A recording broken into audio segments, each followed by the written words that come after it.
Ça, en fait. Il y avait un complément à la question que je n'ai pas répondu, je crois.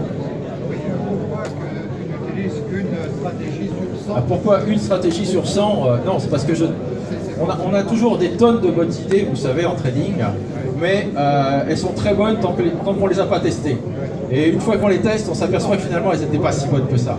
C'est pour ça que je vous dis 99, enfin sur 100 idées que je peux avoir, il y en a 99 qui seront mauvaises, et il y en aura peut-être une qui va fonctionner, qui va être intéressante. C'est tout. Ça ne veut pas dire que je n'utilise qu'une stratégie sur 100 disponibles. C'est simplement que sur 100, je n'en trouve qu'une intéressante. Et je n'exagère pas en disant ça. J'ai énormément d'idées, mais pas mal de mauvaises idées aussi. Ça signifie que le trading est difficile et qu'on a des idées préconçues sur ce qui peut fonctionner, par exemple la cassure baissière, facilement, être un très bon signal, et finalement quand on s'aperçoit, quand on peut le tester, enfin, quand on peut le tester et le back-tester, on s'aperçoit que eh ben, c'est pas si évident que ça. C'est pas si évident que ça. C'est beaucoup plus facile de travailler, je vous l'assure, avec la cassure haussière en automatique. J'ai regardé un petit peu le type de cassure baissière. Bon, déjà au niveau des cassures baissières, il semble plus intéressant de travailler sur les cassures vraiment horizontales. C'est-à-dire ne pas aller chercher les cassures, voilà, les cassures pentues, les choses comme ça. Sur les cassures d'horizontales, on a un pourcentage de réussite qui est un petit peu plus important. Mais il est assez difficile de trouver des points de sortie parce que vous avez souvent des rebonds extrêmement rapides. Donc vous perdez beaucoup par rapport au gain potentiel. C'est ça aussi la difficulté des cassures baissières. Alors que sur les cassures haussières, le mouvement est relativement régulier en général et on arrive à trouver des points de sortie qui sont vraiment intéressants. Très bien. Oui, dernière question.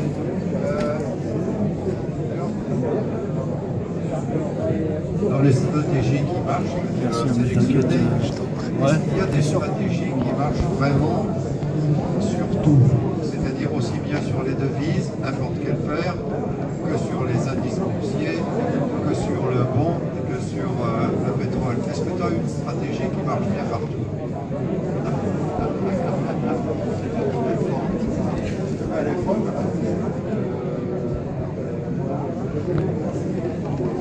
La réponse est évidemment non. Il n'y a pas, enfin je n'ai pas, en tout cas, j'ai pas dit il n'y a pas, voilà, peut-être qu'il y a, mais en tout cas je n'ai pas de stratégie qui fonctionne complètement de la même façon, absolument partout. De même, je n'ai pas de stratégie qui fonctionne parfaitement, quel que soit l'horaire. De même, je n'ai pas de stratégie qui fonctionne parfaitement, quel que soit le jour. Parce que il faut tenir compte de tout ça dans vos stratégies.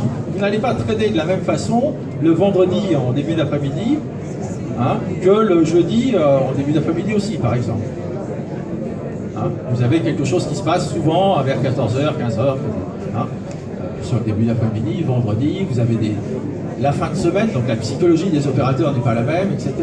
Donc si vous voulez affiner les stratégies, cherchez du côté des horaires, cherchez du côté des jours qui sont favorables. Donc, et puis bien sûr, cherchez du côté des supports. Il y a des supports qui se prêtent très bien aux stratégies automatiques. Le Forex, pour ma part, personnellement en tout cas, je n'ai pas réussi à mettre en place de stratégie automatique jouable. Jouable correctement, j'entends, avec une régularité de gain uniforme. Oui, avec des périodes plates ou légèrement creuses, puis tout d'un coup une période de gain, puis des périodes plates légèrement creuses, mais qui durent plusieurs mois. Bon, là, oui, effectivement, j'ai des stratégies de ce type-là. Et sur le Forex, je trouve ça, personnellement, un marché assez difficile. Maintenant, certains trouvent ça, au contraire, plus facile. Bon, les stratégies qui fonctionnent apparemment en automatique sur le Forex sont les stratégies de breakout, mais en pratique, ça ne fonctionne pas, parce que vous avez souvent, au moment des breakouts, un spread qui est relativement important. Sur les stats ou des choses comme ça. Donc ça peut fonctionner, mais il faut... enfin moi, j'ai rien trouvé qui me satisfasse, mais je cherche des stratégies qui sont vraiment régulières, attention. Je suis vraiment exigeant. Très bien. Eh bien, merci Eric, merci à tous pour vos questions et votre écoute. Et bonne fin de salon. Merci.